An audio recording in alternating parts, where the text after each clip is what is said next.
Hello everyone, SirMonkeySuit Azabi here, back again with Fullmetal Alchemist Brotherhood. We are on episode 11, and in the last episode we had, I have to go out and say it's the saddest episode to date.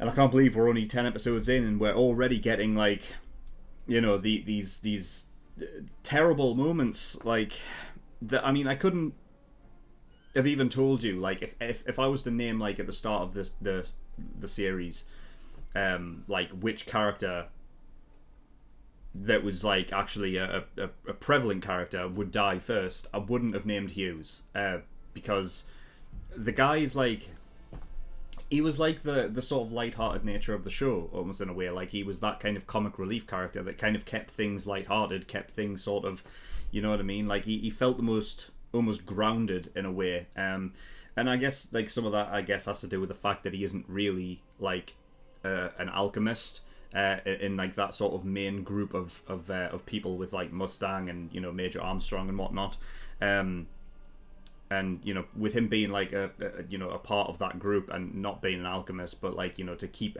like, it just kept it grounded in a way, and you know, he was just so lighthearted, like the love for his family and everything like that. I could have never told you that Hughes would have been, you know, the first one out of the lot to die. You know, and I hope that none of the other people die. Like, I don't want Armstrong going, I don't want Mustang going. Yeah, it was just a very sad episode, you know, but we move on, I guess. So we've gotten some other things, obviously, along the way with that episode. So we got the Ouroboros tattoos, which are prevalent with the group, with that group of bad guys. So I'm guessing, yeah, they all must have to have that on their body somewhere. So that's something, obviously, I'm going to have to look out for. Another thing in that episode was my complete distrust of Fuhrer Bradley. I don't trust him anymore, like, at all. I just feel like the way he was going on last episode just didn't lend himself well to trust, I don't think. You know, and obviously Mustang sort of coming out from, you know, East City to Central, and you know, talking to Armstrong at the end of that episode.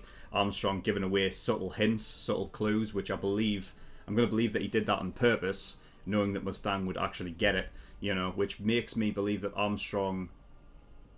I wonder if Armstrong has any distrust himself towards Fuhrer Bradley, because obviously he got that order strictly from the Fuhrer, right? So it makes me wonder, like, you know, what Armstrong...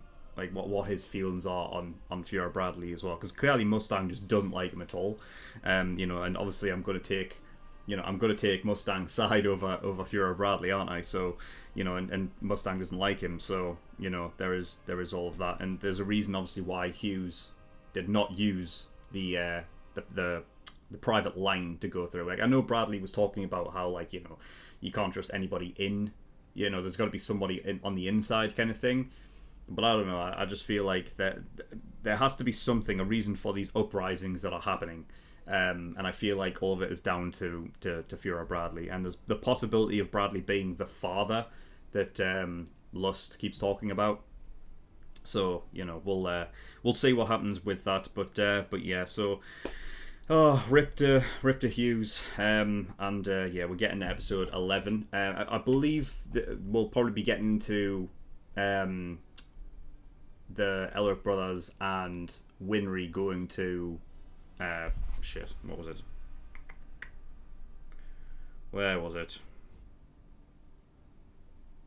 Was it not in there? Oh, it must be the previous episode. No? I'm sure I wrote it down. Where is it?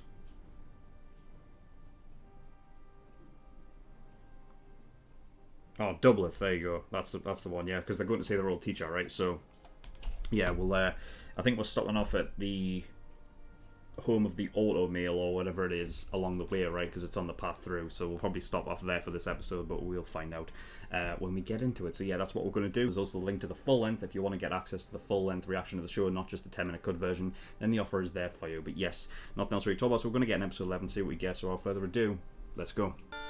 Miracle at Rush Valley. So is that the name of the place? Rush Valley? Yes, it is. I'm guessing they get their metal from those hills. Remind me again why we let ourselves get dragged out into this heat to look at a bunch of automail? I've never seen an automail model quite like this before. It really is unusual. And Everyone take a look. pick up on it. Hey, no, So are they like impressed by it?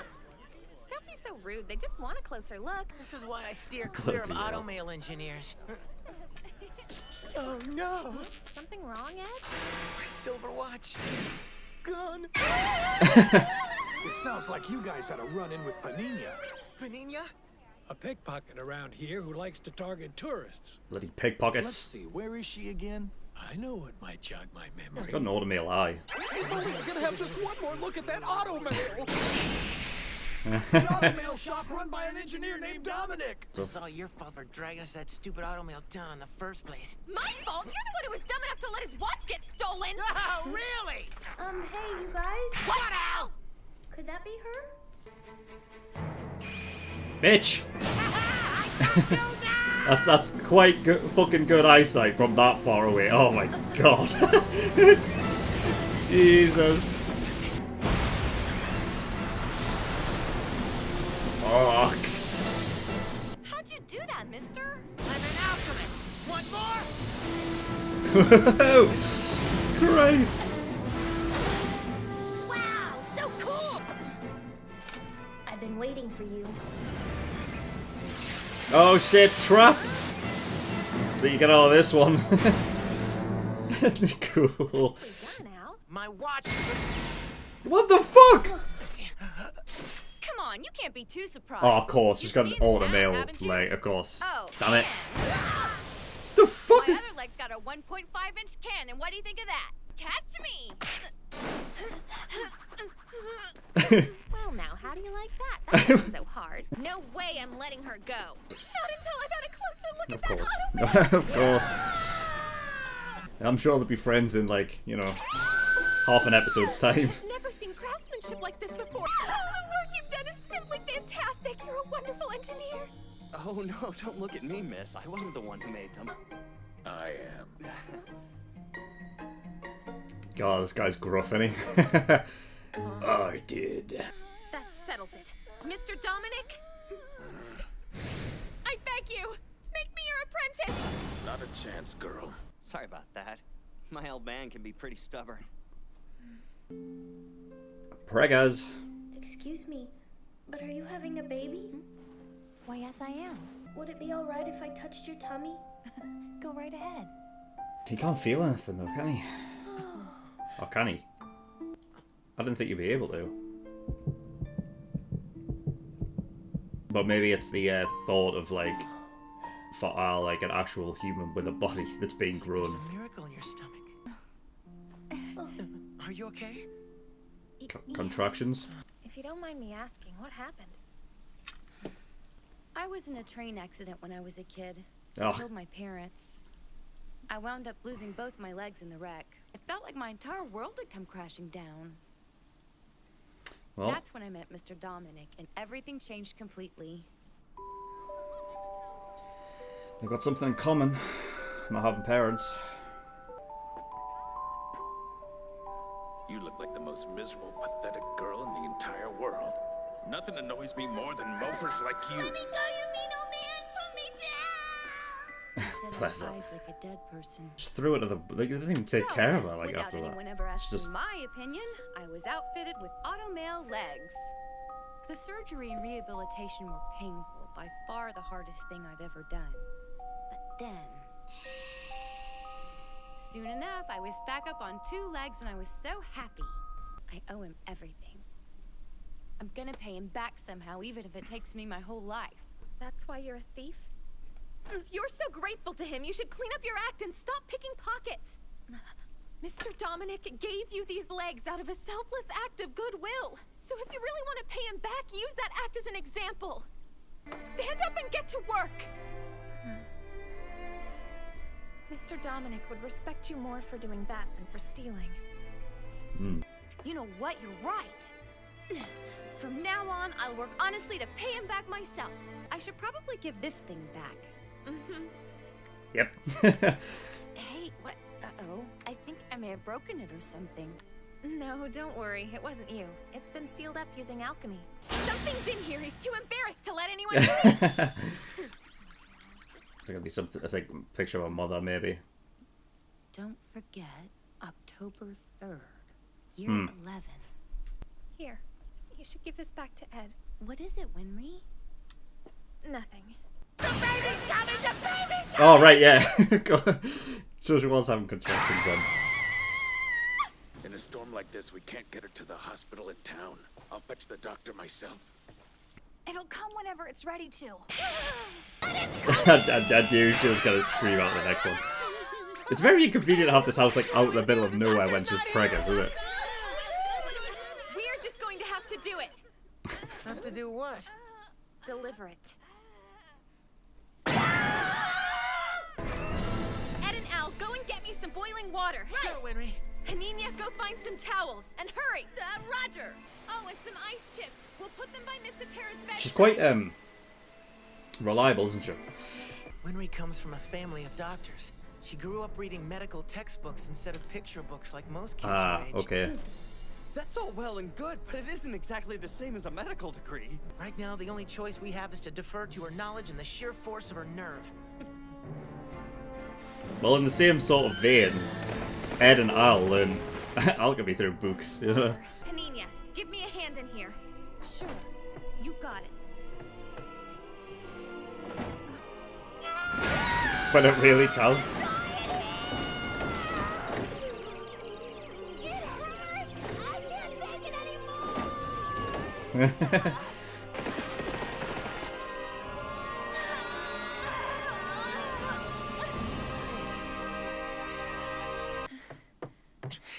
What's going on? Hey! Little babby.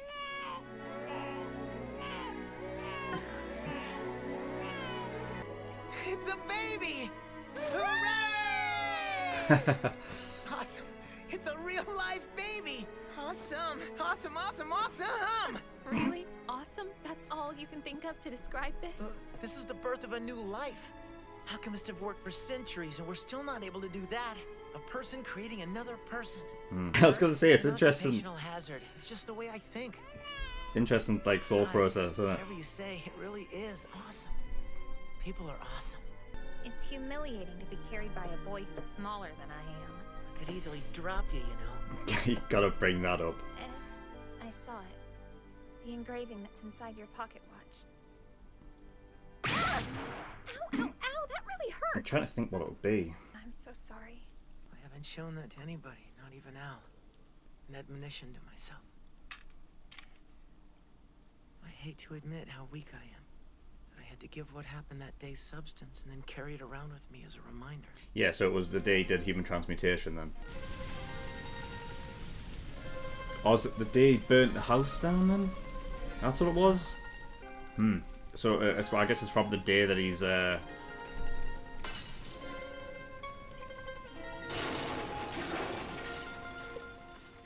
from the day he moved on, kind of thing. You should get back to Risenbull. You've been gone a long time. Granny must be lonesome without you. No, I'm not leaving. Why? Seeing your resolve inspired me. I want to do more, Ed. I want to hone my skills so I'll be able to make you the finest quality automail prosthetics. That way you can continue your journey knowing you're as strong as you can be. What's up? Is there something wrong? Hey, Abigail! Why'd you go and do that? Quit lying, you dirty pickpocket! Give me my watch back right now! Hello there, I'm your granddad. What a cutie. Yeah, it's see a different side of him. Look perfectly healthy. It seems like the delivery was handled expertly. Well done. We are truly in your debt. What you did was amazing. Alright. Especially you, young lady. You can repay me back by letting me be your apprentice. Maybe you could make an exception and take on an apprentice? One has nothing to do with the other. I don't take on apprentices, and that's that. I can recommend you to an accomplished engineer at the base of the mountain. Would it be okay if I came by and watched you work sometimes? I won't stop you from coming once in a while to see my grandchild. Same goes for the tomboy. Yep, there you go, friend. I said. Move it out! We gotta hurry! Now you two be careful! Oh god, it's like Demon Slayer. Hey, Thank you. And don't forget to call Granny and keep her posted. Oh, please. Yeah, like, she's you just gonna really hang wanna out. Talk, Ed. Yeah. And make sure to steal that old man's technique so you'll have something even better for me the next time I see you, okay? Well, that's it. They're gone. They'll be back. Question is when? Okay, episode 11, and right, so yeah, we obviously did get the episode where we stayed in the town where Automail pretty much originates from, and because of that, Winry is staying there to basically, become a sort of a, I guess, work under actual masters of their craft, which is interesting because I thought that was just a thing that I guess the granny was involved in, but I suppose not, and it must be something that's more to do with Winry's hobby, because I don't think we've actually noticed.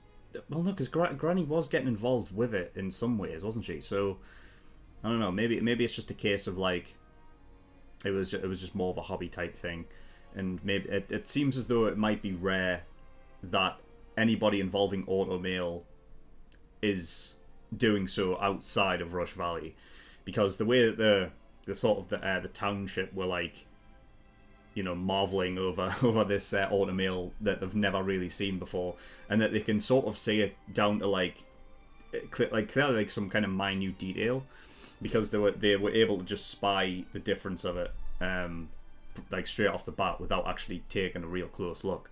So yeah, but yeah, it makes sense as well, considering it's sort of embedded in Mountains Rush Valley, that it's that's where obviously they get the ore from, and then it must be some kind of particular metal.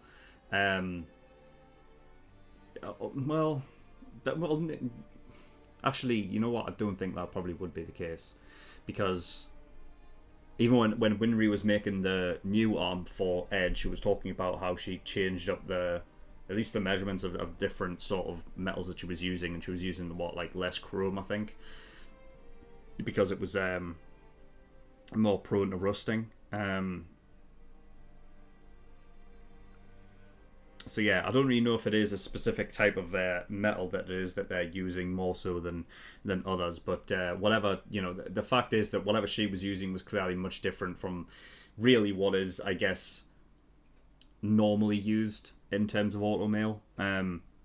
But anyway, yeah, so she's staying with an accomplished engineer who we haven't seen yet, but Dominic is obviously going to refer her to whoever that is. And even more so, she's gonna be going back up to that place to see Dominic, I guess, like sort of work on his own Automail. So like she just picks it up from looking as opposed to actually, you know, learning from him. But who knows? I don't know. Maybe he'll just like give a few tips along the way, kind of thing. And it's not just like an actual, you know, she's not actually an apprentice of him, but you know he can, you know, say certain things. Either that, or he's just very particular about... I mean, the fact that he doesn't take apprentices, I don't know if that's like a thing of... I don't know, like, does he have specific information about, like, passing it down, maybe? The thing is, the one dude... I don't even know if we got his name. I don't even think we got the woman's name either, did we? Yeah, the father of the baby... Like, he said it wasn't me that made it, but I have to assume that he's got some knowledge of Automail, right? I feel like anybody who really lives there must have some sort of, you know... They must have studied it to some degree, you know what I mean? To have some kind of knowledge of how it works and everything like that. So yeah, really, really cool. I like the fact that like, Winry's doing her own thing elsewhere, and it's not just a case of her just... kind of sticking in Resin Bowl like the whole time, because I feel like she's a main character, and that connection that she has with the Elrics means that, you know, it's nice that she's like on her own journey of perfecting her skills as well, even though I don't know how much we'll really see her. Like it may be a case of like we come back to her like every so often and we get like a few scenes with her, But then again, it could be another case of like, you know, we only really see her when, you know, Ed or, you know, Ed and Al, like, you know, either call her up or, you know, actually go back to see her or anything like that. I don't know. It's just a case, I guess, in which case the story's going to be told. You know, because it has gone other places, so it's not entirely just from you know, the Elric point of view. So, you know, I guess we can go back and just, you know, little scenes now and again, and go back and just see what she's up to, see what she's learning, and everything like that. So yeah, Panina, we met her. She was obviously the pickpocket who, I guess, she's stopping now. That's the thing with like Winry. She's like another grounded character, and in a way, maybe she has taken the place of Hughes. You know what I mean? But like because I feel like Hughes was the one that, you know, when I was talking about in the pre-discussion about Hughes being like the sort of grounded one, you know, he was the light-hearted one, but the one that like always carried a sort of undertone of like life lesson messaging kind of thing. And we had that episode a couple episodes ago, was it episode 9? Yeah, it was episode 9 when they were talking about how, you know, like, you know, you should talk about your feelings and not like keep it hidden, keep it inside, and that sometimes it's good to just get it out. Maybe in that one conversation between those two, it was kind of exchanged in a way, like it was kind of passed down from Hughes to Winry at that point, and now Winry's the one that is the grounded one. She has these very light-hearted moments. I mean, a lot of people do. A lot of characters really do, but like she has that kind of life lesson, getting the message across to kind of do, you know what I mean, to do the right thing, and have that undertone of the messaging, because she was obviously talking about, you know, Panina not, you know, give up this fucking pickpocketing thing, and you know, actually pay back Dominic in the right way and not, you know, just fucking stealing shit. You know, and you know, she came around. She's not doing it anymore. I mean, that was a very quick turnaround. I will agree, but you know, it is what it is. But yeah, so Panina, she lost her parents. She also lost her legs in a train accident. So yeah, they obviously have that connection. Both losing their parents, obviously in different ways, but it doesn't matter. They both lost their parents, and are under the. They were, you know, brought up by you know, other people. But yeah, I felt it was kind of sad, just like seeing her just thrown to fucking, you know, like essentially just having to live, you know, by herself, like, you know, which is where you can gather why she pickpockets and stuff.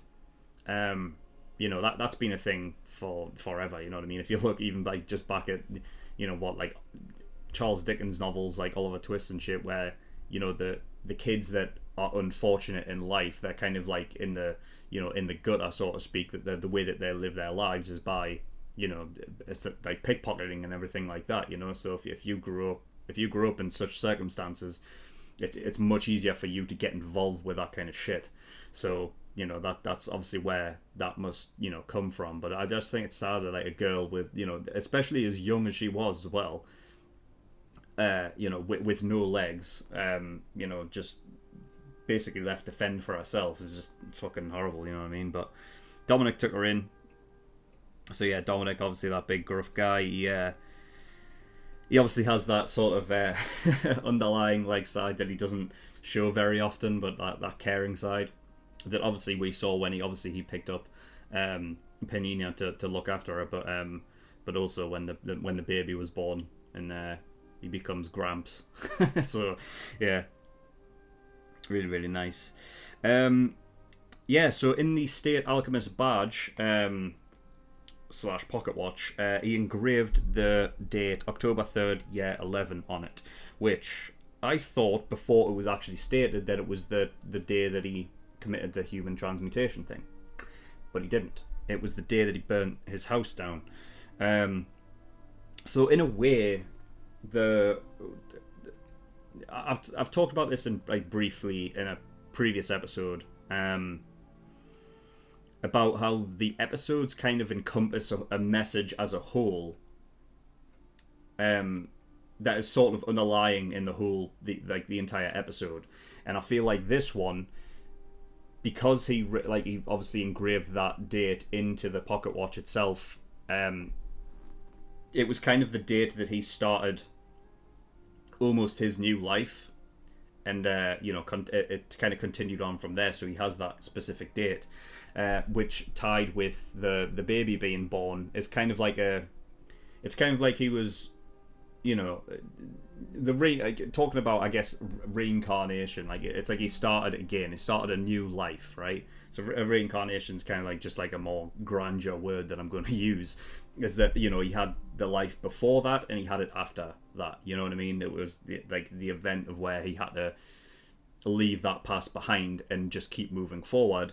I kind of see it as almost like a subtle messaging of he is kind of reborn. He's starting his new life from now, and on he goes. And then so and obviously in the episode with the baby being born, it's a new life kind of thing.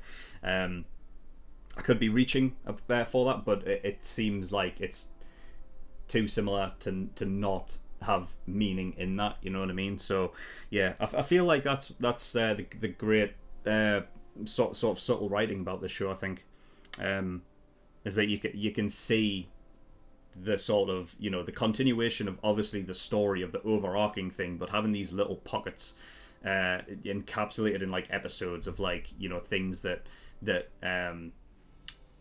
sort of all accumulate around the same subject matter in a way. So yeah, really cool. So in talking about the baby being born as well, Winry essentially delivering the baby, she's very responsible and reliable. We're finding that out very much. You know what I mean? And that was obviously tied to the fact that when she was a little girl, her parents were medics, and that therefore she was growing up reading about medical books and stuff. And you have that with like the when the father said like, oh, that's a bit different from actually being like a medical practitioner, or somebody whose job it is to actually do that kind of stuff. When he said that, my first thought was, well, yeah, but like on the opposite side, you would probably say the same thing about the Elric brothers, but they basically learned their craft through reading books as well. You know what I mean? So on either side of the coin, you've got the Elric brothers that did like learn about alchemy and stuff when they were growing up, reading books and everything, and then on the other side you've got Winry, who was growing up and reading medical stuff, which is interesting. She's got that in her locker if it ever needs to be brought up again. She does have that, which is interesting. Yeah, so I mean, I guess when I was talking about before about possibly the automail just being a hobby of hers, that maybe it wasn't much of a hobby as when she was reading medical books growing up, that when she was taken in by Granny, that was, like her hobby came from her Granny teaching it to her, maybe. So maybe that's what it was. But yeah. Also on the baby as well, Ed's thoughts on baby creation's actually really interesting and something I never even thought about. But like, I really enjoy that that's the way that he actually thinks about it. Is like he likens it to alchemy in a way, because his sort of his obsession, or the fact that he's so enthusiastic about like science and everything involving like he's talking about it being like alchemy is yet to even come up with an idea to create a life, you know what I mean? But he's literally just seen it happen like with his own eyes, that humans are awesome because they're able to give birth like that and create a human, which is really interesting, because when he was like, before he even explained it and he was just like going crazy at it, I was like taken aback, because I wasn't thinking that would be how he took it in a way. And the same goes for Al as well, which obviously it ties back to what they were doing before when they were actually just feeling the bump, right? And I was wondering if it was just a case of Al was doing it because he obviously his longing for to have a human body again, and he's literally witnessing the birth of a new one. But in reality, it's because creation is happening, and alchemy revolving around that creation is like, you know what I mean, is something that alchemy can't replicate. You know what I mean? So to them, it's like, fuck, you know what I mean? It obviously it gets the feeling of like, it makes sense because the thing is because it's all about alchemy and everything like that, which is something that in the real world, at least to the degree of like, you know, deconstructing, reconstructing, and construction, everything like that, that part of it isn't real in our real world.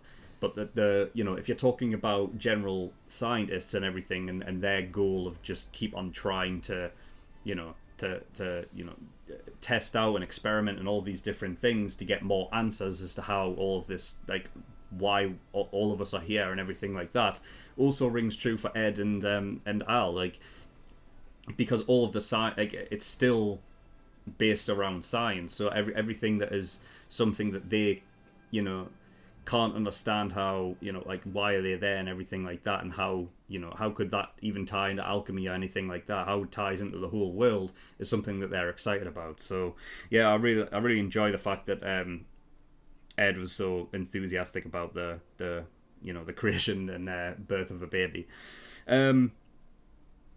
So yeah, what else? I think that's it. I think that's pretty much all I've got. I mean, I wrote down the senior level conspiracy as well, because like, I just wrote down senior level conspiracy because that was not something that I wrote down on the previous episode. So it's just something that I know in terms of conspiracy happening at a senior level. You know, I've got the words there so that I know. But yeah, anyway, that's all I've got for that episode. So yeah, really cool episode. I like that. Enjoyed that a lot. So yeah, I think that's pretty much all I've got. So thank you everyone for watching. In the description below, I have links to certain things. One of them is the Discord, so you can get yourself over there if you wish. And I also have a Patreon page as well. So if you do want to support me on Patreon, that'd be very much appreciated. There is a bunch of different tiers and rewards there, like early access. That's $5 a month, gives you access to shows a week early. So yeah, episode 12 will be out the same time as episode 11 for the public. But if you want to gain access to episode 13 and 14 right now, you can do by becoming an early access tier patron.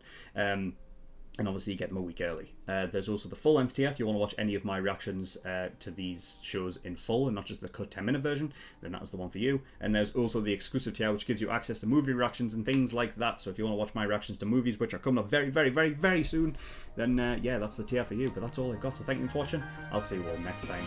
Bye bye.